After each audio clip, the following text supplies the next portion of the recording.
ದೇವರ ಆಶೀರ್ವಾದ ಇದ್ದರೆ ನಮ್ಮ ಪ್ರಯಾಣ ಯಾವಾಗಲೂ ಸುರಕ್ಷಿತ. ತುಂಬ ದಿವಸದಿಂದ ನಮ್ಮ 4 ವೀಲರ್ ವೆಹಿಕಲ್ಗೆ ಅಂದರೆ ನಮ್ಮ ಕಾರ್ಗೆ ಪೂಜೆ ಮಾಡಿಸಬೇಕು ಅಂತ ಅಂದ್ಕೊಂಡಿದ್ವಿ. ಬಟ್ ಯಾವುದೋ ಒಂದು ಕಾರಣಾಂತರಗಳಿಂದ ಪೂಜೆ ಮಾಡಿಸೋಕ್ಕೆ ಆಗಿರಲಿಲ್ಲ.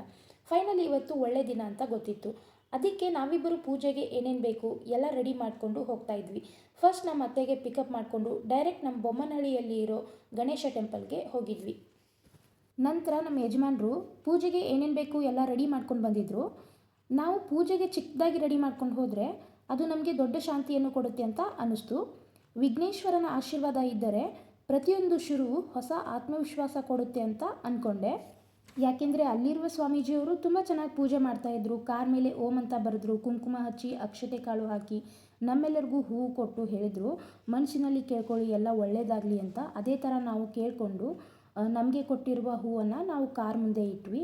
ಅವರು ಊದುಬತ್ತಿ ಬೆಳಗಿ ಮಂಗಳಾರತಿ ಮಾಡಿ ನಮಗೂ ಮಂಗಳಾರತಿ ಕೊಟ್ಟರು.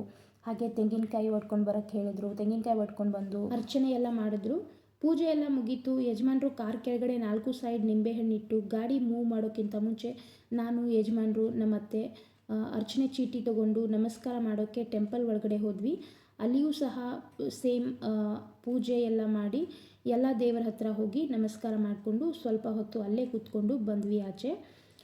ಅಲ್ಲಿ ಮೊಬೈಲ್ ಅಲೌಡ್ ಇಲ್ಲದೆ ಇರೋದ್ರಿಂದ ನಾನು ಯಾವುದೇ ಥರ ವೀಡಿಯೋಸ್ ಆಗಲಿ ಫೋಟೋಸ್ ಆಗಲಿ ತೆಗೆದಿಲ್ಲ.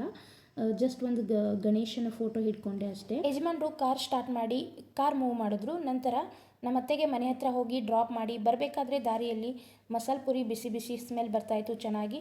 ತಿನ್ನಲೇಬೇಕು ಅಂತ ಹೇಳಿ ಗಾಡಿ ನಿಲ್ಲಿಸಿದೆ. ಫೈನಲ್ ಆಗಿ ತಿಂದುಬಿಟ್ಟು ಮನೆಗೆ ಬಂದೆ.